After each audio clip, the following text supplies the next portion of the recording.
नमस्कार, आप देख रहे हैं खबर बिहार और मैं हूं प्रीति नेगी आपके साथ। बिहार में किसान आंदोलन के समर्थन में विपक्ष एकजुट है। महागठबंधन 30 जनवरी को कृषि कानूनों के खिलाफ मानव श्रृंखला बनाएगा। इसमें आरजेडी, कांग्रेस और कम्युनिस्ट पार्टी शामिल होंगे और इसको लेकर विपक्ष पूरी तरह से तैयार है, पूरी तरीके से जुटा हुआ है। हालांकि किसान आंदोलन को बिहार में ज्यादा समर्थन नहीं मिल रहा है। गणतंत्र दिवस के दिन विपक्ष ने ट्रैक्टर रैली निकालने की कोशिश की, लेकिन इसमें ज्यादा सफलता नहीं मिली।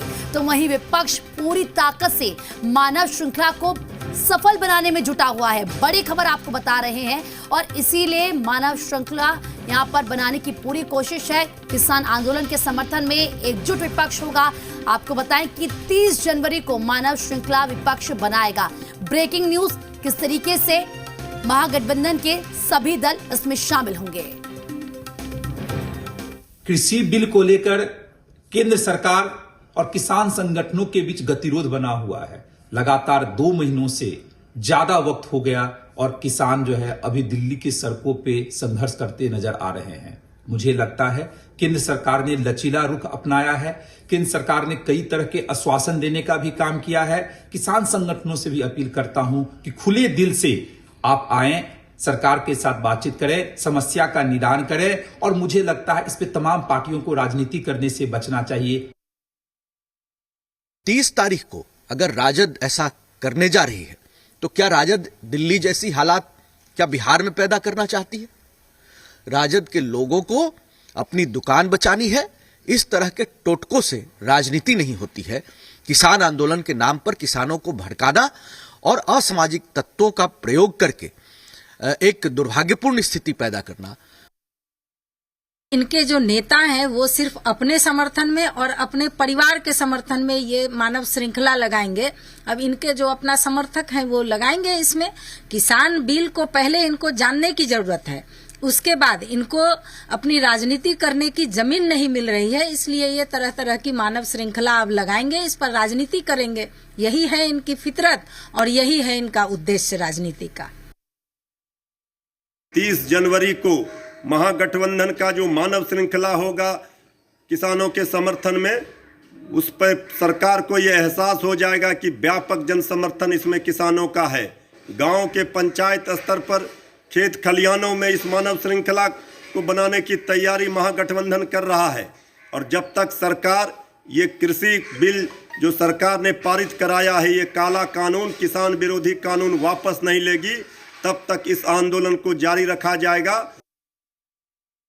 मानव श्रृंखला बेहतर होगा। उदाहरण दे रहे हैं लाल किला पे। शर्म नहीं आती है भारतीय जनता पार्टी के लोगों को कि अपने तथाकथित कुछ किसान गुंडों को, आरएसएस के गुंडों को लाल किला पर भेज के, ऐसा मेरा धरोहर भारत के इतिहास में पहली बार हुआ कि प्रधानमंत्री अमित शाह जी के गुंडे लाल किला पर तिरंगा छोड़ के और कोई झंडा फहराने का काम किया, सिर्फ इसलिए कि भारत के किसानों को बदनाम किया जाए। तो देखिए, बड़ी खबर हम आपको बता रहे हैं। 30 जनवरी को मानव श्रृंखला विपक्ष बनाएगा और इसको लेकर तैयारियां पूरी की गई हैं। यानी कि किसान आंदोलन के समर्थन में विपक्ष एकजुट होगा। सरकार को यहां पर संदेश देने की कोशिश और साथ ही साथ घेरने की भी पूरी कोशिश विपक्ष की तरफ से की गई है। महागठबंधन के सभी दल इस मानव श्रृंखला में शामिल होंगे। बड़ी खबर आपको बता रहे हैं, आरजेडी, कांग्रेस और वाम दल शामिल मानव श्रृंखला में होंगे। और ज्यादा बातचीत के लिए हमारे संवाददाता आशुतोष हमारे साथ जुड़ चुके हैं। आशुतोष, किसान आंदोलन को लेकर जो तस्वीरें हमने देखी हैं गणतंत्र दिवस के दिन, उसके बाद से पूरे देश में सियासत हो रही है और बिहार की अगर बात करें तो यहां पर विपक्ष 30 जनवरी को मानव श्रृंखला बनाएगा, किसान आंदोलन का समर्थन कर रहा है। देखिए ज़रूर, और 26 जनवरी की जो घटना हुई उसके बाद से बहुत जो सरकार कह सकते हैं चिंतित है, या फिर रूलिंग पार्टी की तरफ से चिंता जताई जा रही है कि हो सकता है 30 तारीख को भी परिस्थितियां कुछ विपरीत हो जाएं। क्योंकि जब मानव श्रृंखला बनेगी तो एक चीज़ ये पूरी तरीके से समझना होगा कि बिहार के सभी रोड्स जो हैं वो ब्लॉक कर दिए जाएंगे और स्वाभाविक तौर पर जिला प्रशासन की तरफ से और सरकार की तरफ से इसकी कोई परमिशन अभी तक नहीं ली गई है। तो जहां जहां रोड ब्लॉक होगा वहां लोगों को कठिनाइयों का सामना करना पड़ेगा।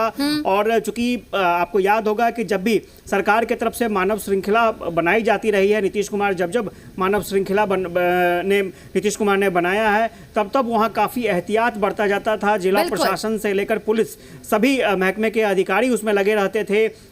बच्चों को कहां से कहां तक लगाना है और उसके बाद रूट क्या होगा, कितने बजे से कितने बजे की जाती थी और उसके बाद मानव श्रृंखला बनाई जाती थी। वो तस्वीरें भी हमने देखी हैं, पूरे देश ने देखी है। लेकिन आशुतोष, सवाल यह है कि अगर परमिशन अभी तक नहीं मिली है तो फिर कैसे मानव श्रृंखला विपक्ष बनाएगा? और अगर वहां पर कुछ भी होता है तो फिर इसके लिए कौन जिम्मेदार होगा? क्या विपक्ष जिम्मेदारी लेगा?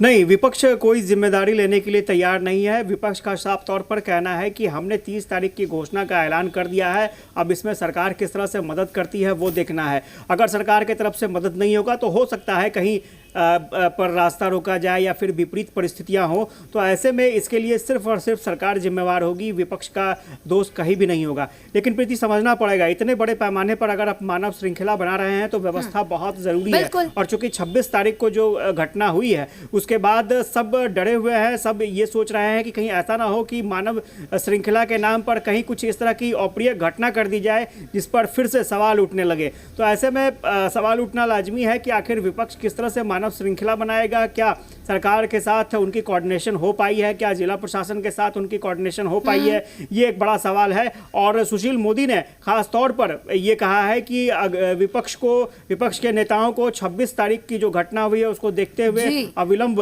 मानव श्रृंखला के कार्यक्रम को रद्द कर देना चाहिए। अब सवाल यही उठता है कि मानव श्रृंखला को किस तरह से सफल बनाने के लिए विपक्ष की तरफ से क्या रणनीति है वो देखना दिलचस्प होगा। लेकिन इसमें कोई दो राय नहीं कि 30 तारीख का दिन बिहार के लिए बहुत अहम होने जा रहा है। काफी बड़ा दिन होगा। बिल्कुल आशुतोष, बहुत बहुत शुक्रिया आपका।